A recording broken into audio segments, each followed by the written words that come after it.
Да, останува да видиме во пракса, но е неопходно да се почитуваат за да може да се заштити здравието не само нашето, туку и на децата на кои што го ставаме и фокусот на редниве минути во Македонија наутро. Температура 2 до 3 дена со горни респираторни симптоми, носна секреција, кашлица која е ретка и недразнителна. Вакви се најчесто симптомите на децата во овој период од годината. Родителите исплашени, педиатрите со полни раце работа. Зашто се доаѓаат кај нив? Разговараме со доктор Драгана Емо Марковска, педиатрка. Добро утро и добре ни дојдовте, доктор Драгана.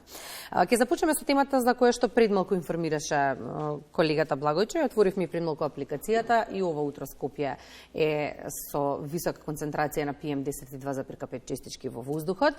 Знаеме што ни прави на возрастните, но фокусот го ставаме на децата неслучајно, бидејќи тие допрва треба да растат и живеат, се надеваме здраво. Да, тоа ни е, за жал, апликацијата, јас веќе со денови не ја отварам, затоа што многу разочарувачки делува сито тоа, кога ќе видиме дека во континуитет имаме виолетово. Јас кога ќе отворам, знакчето ми е виолетово и си викам добро, нели. Вообичаено, меѓутоа и преку ден веќе дополнително ни се комплицираат работите затоа што имаме магла која што веројатно цело време, секогаш во зимо ја имаме во Скопје, меѓутоа кога ќе се измеша густиот воздух со PM частичките, тоа веќе не е баш добро. Нашите препораки се постојано да не ги изложуваме децата толку многу надвор доколку тоа е неопходно, затоа што за нас возрастните веќе гледаме како изгледаат тие сите знаци за токсични дејства кои што ги имаат самите PM частички. Сега вие замислете нашето белодробие е поголемо и колку толку поотпорно во однос на дечиот организам. Сега самиот респираторен систем, респираторните клетки се дополнително осетливи кај децата кои што ги имаме и кога на тоа ќе ги накалемиме PM частичките баш не е добро. Самиот воздух е многу густ и тоа не дозволува и вирусите и бактериите кои што ги имаме околу во самата средина да се задржат подолго време од предвиденото во воздухот. И сето тоа многу ни ја комплицира работата. Може би олеснителна околност е тоа што сега децата се на зимски распуст, па кога едното дете тоа што оди на училиште некој треба да го чува, па и тоа што оди во градинка може би некој ќе го причува, па така може би за некоја нијанса би се подобрила состојбата. Во овој период не постои човек, дали возрастен, дали дете, кој што не се жали на некакви симптоми. И сега сите се прашуваме што е.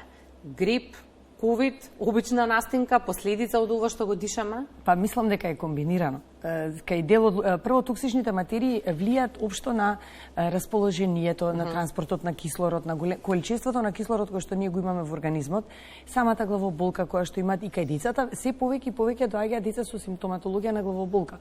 Кај децата не е тоа еден од честите симптоми кога си болен.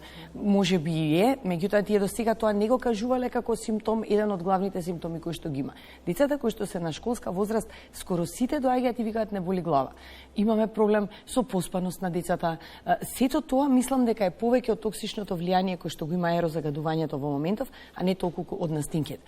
Меѓутоа кога тоа ќе се измеша со настинките, а сезоната е за да има настинки, сезоната е да има грип, тогаш веќе имаме баш неубава слика.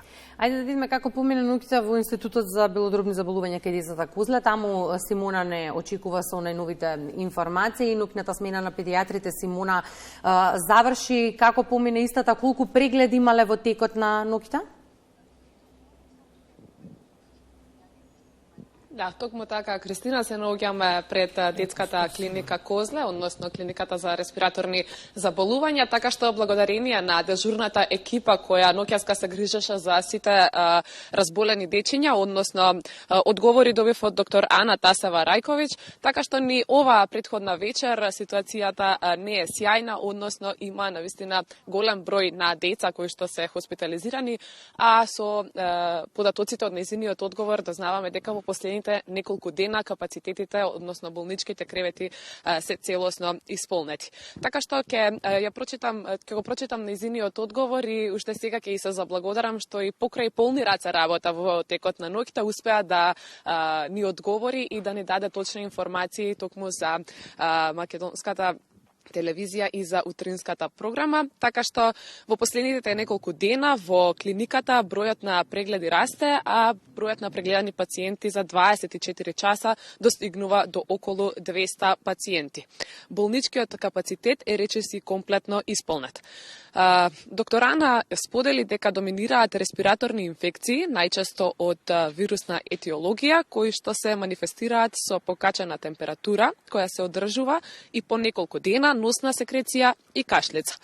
Најчесто станува збор за горно респираторни инфекции, но не се ретки и децата со долно респираторни засегања, како пневмонија и бронхит.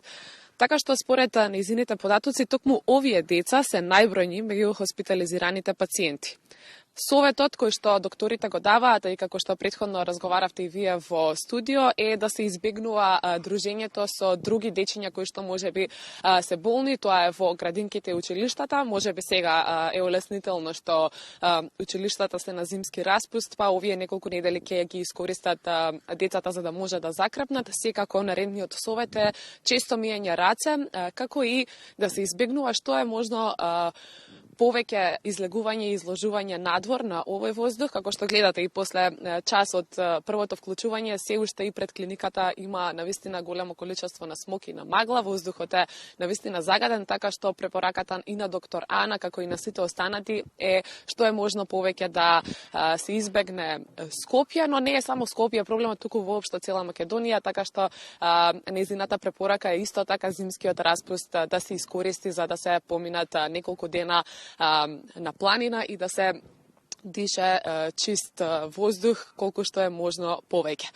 Тоа е во однос на тоа како да ги заштитиме децата, оние кои што се веќе хоспитализирани. Добивме информација дека навистина цела екипа се грижи се да помине во најдобар ред и дечињата што е можно побрзо да бидат отпуштени и да заминат во своите домови. Меѓутоа и тука на самиот паркинг пред самиот влез на клиниката може да се забележи и од автомобилите кои што се паркирани тука уште рано наутро, дека навистина тука има многу работа и многу болни деца кои што доаѓаат кои на контрола, кои на посета за да се заврши се побрзо. Исто така можам да забележам дека од она што од денеска во овие 15 на минути доаѓаат дечиња од 1 па до 3 години. Па навистина би рекла дека ова што го дишаме е уште еден проблем за најмалите и тоа е навистина нешто на кое што веројатно треба да се реагира, велат и од детската клиника Козле, затоа што треба децата на Македонија да дишат чист воздух и треба клиниката да има празни болнички кревети, а не како што е во ситуацијата со исполнет капацитет. Кристина, ова се информациите што успеавме да ги добиеме од дежурната екипа од ноќаска, а и за изминатите неколку денови, така што верувам дека ситуацијата наскоро би била подобра. Искрено се надевам и ние. Благодарам Симона за информациите. Доктор Драгана спомена и Симона во еден сегмент од разговорот дека и вашите колеги препорачуваат ако е можно да се поиде на планина неколку дена, но тоа е се краткорочно. Повторно се враќаме во жариштето, повторно се враќаме кај проблемот и тоа е нешто за што треба властите да мислат сериозно, веќе бидејќи немаме време за чекање. Немаме време, мерките треба да се превземат. Секоја година викаме дека загадувањето не е најголемата болка во секоја зима, меѓутоа, како што спомена некој од кога го гледавме прилогот, и во текот на летото, ако отворите апликацијата, има денови кога имаме загадување. Да, имаме денови кога немаме загадување, меѓутоа имаме денови кога имаме загадување. Така да секоја година викаме нешто треба да превземеме и наредната година ми се чини дека е полоша од претходната. Јас немам некои мерки. Веројатно треба сите да бидеме на, не знам, да се употребуваат филтрите, да имаме сите централно грејење, можеби тоа би било една од начините како се справуваат. Па ние не сме толку голем град како другите големи градови во Европа, каде што не е толку загадувањето големо. И кога ве праша во однос на симптомите за што станува збор, вие ми рековте се комбинирано и мешано. Да. Како да препознаеме што е што и кои симптоми не смееме да ги игнорираме? Не случајно ве прашувам, бидејќи споменавме пред почетокот на разговорот дека доаѓаат за се родителите, а претпоставувам дека не е добро децата кои што се поздрави да се мешаат со оние болните. Генерално секоја сезона на настинки најголемиот проблем ни е кога треба да дојдат луѓето на преглед и кога не треба да дојдат на преглед. Тие што мене ме познаваат и тие што веќе биле еднаш на преглед, ние толку време посветуваме на едукација во делот на тоа што вие дома треба прво да превземете пред да се појават кога ќе се појават симптомите. Ние ако симптомите се појавиле, сега ќе карикирам во 8 часот наутро, ние во 10 наутро истиот ден не знаеме што му е на детето. Ниту дали ќе биде грип, ниту дали ќе биде ковид, ниту пак дали ќе биде една обична настинка која што можеби само со чајче, со згревање на детето, со давање на појачана витаминска терапија, ќе ни се среди тој дел како таков. Така да можеби оштите препораки се дека кога симптомите кај детето ќе се појават, треба да немаме, да не обзема страф и да не обзема нетрпение дека веднаш треба нештото да се заврши и дека веднаш ќе помине. Не. Еве, ајде една по еден симптом да ги фатиме и така да ги разграничиме и да им помогнеме на родителите кога би дошле во амбуланта. Ако се појави температура, прво треба да следиме и да видиме во кој интервал ќе се појави температурата. Се знае кога се даваат антипиретици, до 38 не се даваат, па дури до 38 со 5 ако може некој да издржи. Треба да почека да види организмот сам ќе се бори.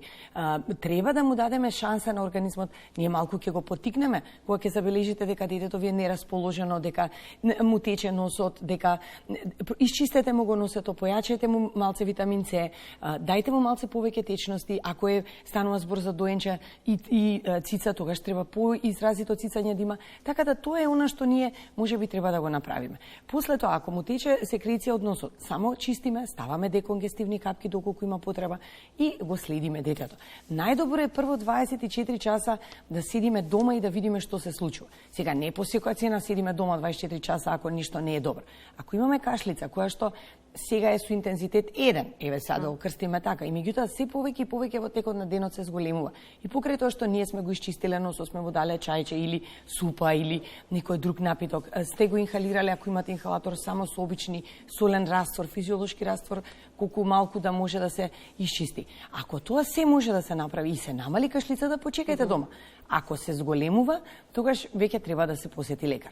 Вирусата која што е во моментов, за која што ние не многу обрнуваме, немаме услови, не фатија празници, нема каде да се тестира, на луѓето тоа може би им е од економска гледна точка многу скапо, па ние не можеме да го истестираме. Трае 3 до 4 дена, има висока температура детето, која што има некој си интервал од 4 до 5 часа кога ќе се појави, после тоа поминува. Ништо друго од симптоматологија нема. Значи, џаве ние сме го однеле во лабораторија првиот ден да му направиме лабораторија. Ако има температура 5 дена, пак ќе правиме 4-тиот или 5-тиот ден. Затоа не мора да брзаме, ниту со лаборатории, ниту со брисеве, со ништо. Седиме дома, следиме, го форсираме, го хидрираме, секако вие сте во контакт со вашиот матичен педијатар. Барем нашите пациенти се во контакт постојано и постојано имаат поддршка онлайн. Сега, тоа не е можеби во истиот момент кога вие ќе ни пратите порака ние да одговориме со оглед на гужвата и капацитетот кој што го имаме во амбулантата, меѓутоа сепак се трудиме тоа да го потпомогнеме. Би сакала само да ги замолам колегите да рече доколку ја имаме Александра од Битола да ми дадете знак за да можеме да ја видиме каква е состојбата на битолското педијатриско одделение и како помина таму ноќта. Во однос на симптомите, коригирајте ме ако грешам, кај вирозите споменавте треба многу повеќе време да помине, за разлика од бактериските кои што се третираат со антибиотик, па знаеме од прилика колку траат, но родителите велат дека оваа година многу подолго трае симптоматологијата за разлика од минатите. Многу повеќе време е потребно за да помине. Да. Зошто е тоа така? Па оваа година, ние лани велевме дека оваа година, за оваа година, ова зимо 2023-2024, веројатно ќе биде едно од најдолгите зими кое што го има, затоа што претходно го имавме ковидот, па другите вируси беа некако во условна намалена активност. Меѓутоа, како се активира и старите вируси, ковидот и падне имунитетот кај децата и сето тоа, се повеќе и повеќе се зголемуваат бројот на вируси кои што ќе го напаѓаат организмот. Паралелно со тоа повторно ние имаме еден проблем кој што трае веќе со години, тоа е употреба на антибиотици. Прекомерната употреба на антибиотици ни го слабе имуниот систем. Еве сега оваа година се среќаваме со таков проблем. Ако имаме бактериска инфекција и за таа бактериска инфекција ни требаат минимум 48 часа да знаеме што се случува и кој соодветен антибиотик да го дадеме. Некогаш ни се случува прашање од типот, па добро да знаете дека е бактерија, зошто денес не му дадеме, зошто ќе ги чекаме брисевите, резултатите. Па кога добиваме резултати од брисеви, микробиолошки брисеви, добиваме заедно со така наречен антибиограм. Тој покажува таа бактерија која што ние имаме во организмот, дали и на кој антибиотик делува. Кој антибиотик ние да го употребиме, за да побрзо ни поминат симптомите кои што ги имаме. Меѓутоа, некогаш, дали од грешка, дали од невнимание, дали од нетрпение, дали од... Мислам дека тој проблем е колективен. Тоа не е проблем само на родителите, има проблем и на докторите, некогаш и притисокот кој што се врши врз докторите на крајот не може. Еве слушнавме, синоќ имало преку 100 прегледи во дежурната служба во Козле. Па не можеле тие луѓе на секој човек како му објаснуваат по половина час дека не треба антибиотик и пак ќе завршат со антибиотик, тоа тешко оди таа борба која што имаме. Меѓутоа, комбинираното злоупотреба на антибиотици со намалениот имунитет кај децата, со аерозагадувањето, честите вируси кои што ги имаме, тоа веќе не ни оди ништо во прилог. Затоа долго трае, да, веројатно. И дополнително, извинете, ве прекинав, престојот во моловите. Јас знам дека ние сите сакаме да одиме во мол, дека сите таму има забави, дека има се тоа во ред и се тоа издржано. Меѓутоа не мора да одиме секој ден. Може да одиме еднаш во неделата на една представа која што ќе одберем. Ама дека децата имаат задоволство во купување, во шопинг, не знам, јас имам 2 мали деца, такво задоволство. Не, може би има некој с таква среќа. Ајде да видиме каква е состојбата во Битолското педијатрско одделение. Од оно што го знаеме дека изминативе денови имаат по 100 прегледи дневно. Александра, како помина денонокието, имаа ли педијатрите полни раце работа? Точно така, Кристина. Моментално се наоѓаме на педијатриското одделение при клиничката болница Трифон Пановски во Битола. Од дежурната служба дознаваме дека како и изминатите денови и ова изминато денонокие со полни раце работа. Со нас денес наш гостин е доктор Елена Вејановска, која што и благодариме на можноста да биде наш гостин. Таа што туку заврши со дежурството. Па докторка, каква е состојбата? Каква беше состојбата во изминатото денонокие на вашето одделение? Добро утро и од мене, ви благодарам за поканата. Состојбата беше како и сите денови изминатиот период со полни раце работа, со многу деца кои се прегледуваат, со висока температура, со фебрилности, со горно и долно респираторни симптоми, како и секој ден во овој период наназад. Познато дека во педијатарското одделение овде во оваа болница не доаѓаат само пациенти од Битола, туку и од пошироко во регионот. Колку деца дневно гравитираат и од кои општини? Морам да кажам дека дежурен педијатар 24 часовен во клиничка болница Битола е само еден за цел регион, цела Битола, сите битолски општини, Демирхисар, околината и Ресен. Обично за прва помош ги триажира децата, меѓутоа морам да напоменам дека не секогаш. Најголем дел од пациентите, детска популација, се прегледува кај нас. Во преку неделата обично 50-60 прегледи знаат да бидат и повеќе, за празниците бројката достигнува и до 100. Знаеме дека за еден дежурен лекар со екипа од 2 или 3 медицински сестри, и то како е многу. Пациентите чекаат по 2 до 3 часа, зборувам за празниците. Зошто е зголемен бројот баш за празниците? Има една Зголемен е бројот бидејќи нема матичните лекари не работат за празник, нема дежурни служби, нема диспанзери како што функционирале порано, нема кадар едноставно, нема педијатри. Дефицитот на кадар се повеќе и повеќе се приметува. На што најчесто се жалат? Со какви симптоми доаѓаат? Најчесто во изминатиот период со високи температури 39-40 кои не се спуштаат и покрај ординирање на антипиретици.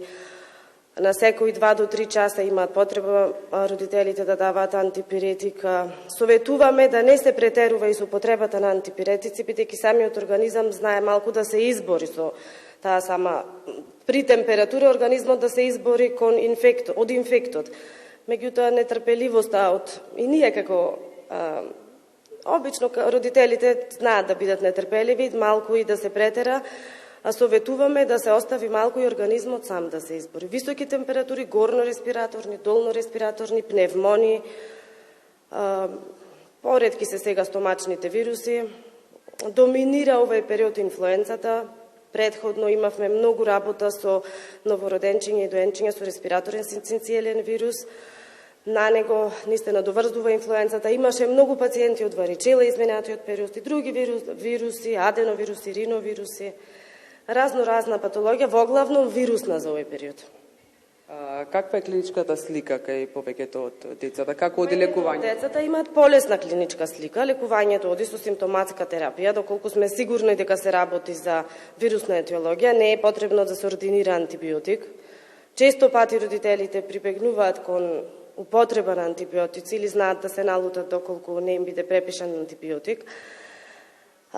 Најчесто е најдобро да се помине со симптоматска терапија. Доколку има компликации, се разбира, или зависи од лабораториските параметри, знаеме и да ординираме и антибиотик. Меѓутоа, најчесто се со лесна клиничка слика, освен таа висока фебрилност.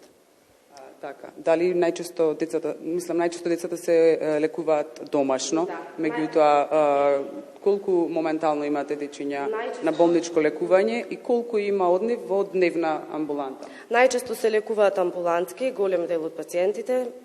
Има обично 10 лежечки деца за овој период, плюс-минус, хоспитализирани, и во дневна болница околу 15 до 20, немам точно бројка, меѓутоа просек 15 до 20 на ден пациенти поминуваат преку дневна болница да добијат терапија, дали било инхалаторна, кортикотерапија, антибиотик интравенски и така. Со оглед на тоа дека гравитираат голем број на дечиња на вашето оделение, познато е дека нема доволно кадар. Колку доктори ги обслужуваат сите овие пациенти? Дали можете да пристигнете да ги прегледате сите, со какви проблеми се соочуваат? Постигнуваме, меѓутоа тешко, морам да признам. Ние сме во моментот тројца педиатри, односно 3 колешки. Имаме 4 доктори кои што се пратени на специализација, меѓутоа додека тие се вратат, целиот терет е на нас. Морам да кажам дека имаме помош од педиатри од други установи кои што дежурат кај нас и сме многу благодарни и на нивното залагање и на залагањето на сите предходни раководители и директори. Значи, не излегле во пресред. Тој е проблем кој што се одолговлекува неколку години. Нашето одделение неколку години го помагаат, да речам, доктори од надвор. Зашто сме многу благодарни. Меѓутоа, сепак тоа е тие се сите привремени решенија. Најголем дел од работата, товарот паѓа на нас, кои што сме вработените во установата. Тоа сте вие тројца вработени. Педиатри, сите сме млади по возраст и по стаж и навистина се соочуваме со проблем во однос на како да издржиме сите тие големиот број на дежурства и големиот обем на работа. Така, да упатиме да напали до родителите за оние дечиња кои што Советот и еден апел. Советот и апелот до родителите секогаш е исто нешто го даваме и кога ги прегледуваме, да не се мешаат со болни дечиња, да не одат во овој период кога има многу инфекти, да не посетуваат игротеки, градинки доколку може, роден ден и разни прослави, особено новороденчињата, особено за нив да се потенцира никако да не се мешаат со голема група на луѓе. Знаеме, често сакаме да правиме гости и собиранки, меѓутоа тоа е непотребно за овој период од годината, особено за најмалите. Доктор Елена, ви благодарам за вашето гостување во Тринската. Исто и вас ви благодарам за поканата. Кристина, благодарам многу, Александра, за информациите. Докторката, благодарам за информациите. Слушнавме дека и во Битола педиатрите имаат полни раце работа. Во еден сегмент вашата колешка од Битола го спомна недостигот на кадар, тоа е болна точка и во Скопје. Една од најболните точки на ниво на цела Македонија во однос на педиатрискиот кадар е тоа. Веќе 10 години истото го зборуваме, нема педиатри. Меѓутоа, интересот за педиатријата како гранка за специализација се помалку и помалку ја има. Ја имаше помалку и пред 10 години и се кога ќе им кажеме на луѓето сакаме да бидеме педиатри, малку сите со неверување не гледаат. Меѓутоа, тоа е сериозен проблем. Ние во Скопје сме многу малку педиатри на голем број на деца кои што работат во примарно здравство и автоматски колку сме помалку на број, толку повеќе ќе се одлијат луѓе кои што ќе треба да се прегледуваат во болниците после тоа. И затоа е тој круг голем. Тој е кадарот кој што треба да се влијае, меѓутоа тоа е веќе нешто на кое што ние не можеме да влијаеме. Например, јас сум со приватна специализација, тоа е нешто што сам треба да си го платиш. стимулот за да бидеш педијатар во примарно здравство не е баш толку голем како во можеби на клиника или можеби таму се веќе државни прво се вработуваат, па после тоа, меѓутоа сепак треба да не заборавиме вкупното траење на специјализацијата е 7 години. Значи ние сега ако се вработи некој и се прати на специјализација, дури после 7 години ќе биде готов производ. Така треба да се размислува. И сосема накусо мора да го споменам бидејќи е актуелно и постојано се зборува и се пишува за тоа, за нискиот опфат на вакцинација како ризик од појава на морбили. Ве спомнав, сакаме да зборуваме за сипаниците, за кои сакате и двете ги има? Има. За жал има и морбили, не во таа мера во која што степенот на ставката на вакцинација не е многу ниска. Прво, децата се многу болни и не може да бидат здрави за да се вакцинираат. Кај нас владее правилото дека детето треба да биде здраво за да може да се вакцинира, особено за родителите, особено за таа вакцина која што треба да биде на 13 месеци и скоро никогаш не е на 13 месеци, секогаш нешто се одложува, па се нешто подолго, пократко и така натака. Така да тоа ми е една од најмачните и најтешките теми која што треба да ја зборуваме. Меѓутоа, морбили има во поединечни случаеви се појавија. Периодов така да тоа не е ништо страшно. За среќа, оние каде што требаше ризично да биде во групи, колективи и така натака, не беа баш морбили и тоа е добро. А варичела, ја мислам дека оваа година имаме дупло повеќе од лани. Варичелата е сезонска, таа ја има секоја зимо, во секоја група. Еве сега групите од градинка од 10-8 деца имаат. Иако имаме вакцина за варичела, која што е факултативна, јас мислам дека луѓето дури не знаат дека ние имаме во Центарот за јавно здравје вакцината. И не знам дали некој воопшто би одел да се вакцинира.